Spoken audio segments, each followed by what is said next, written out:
জাতিসংঘের সাধারণ পরিষদের অধিবেশনে যোগ দিতে যুক্তরাষ্ট্রের নিউ ইয়র্কের উদ্দেশ্যে রওনা করেছেন অন্তর্বর্তীকালীন সরকারের প্রধান উপদেষ্টা ডক্টর মোহাম্মদ ইউনূস।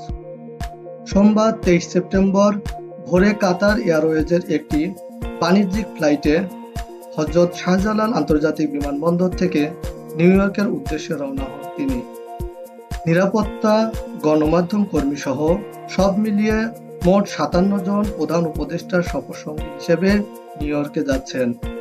সফরকালে নেদারল্যান্ডস, পাকিস্তান, নেপাল, ইউরোপীয় কমিশন প্রধান, যুক্তরাষ্ট্রের পররাষ্ট্র মন্ত্রী সহ উচ্চ পর্যায়ের বৈঠক করবেন প্রধান উপদেষ্টা। তবে ভারতীয় প্রধানমন্ত্রী নরেন্দ্র মোদীর সঙ্গে আলোচনার সম্ভাবনা নেই। নিউ ইয়র্কের স্থানীয় সময় মঙ্গলবার 24 সেপ্টেম্বর জাতিসংঘ সদর দপ্তরে ইউনূস বাইডেন বৈঠকে বসবেন। বৈঠকে দুই দেশের দ্বিপাক্ষিক সম্পর্ক নিয়ে আলোচনা হবে।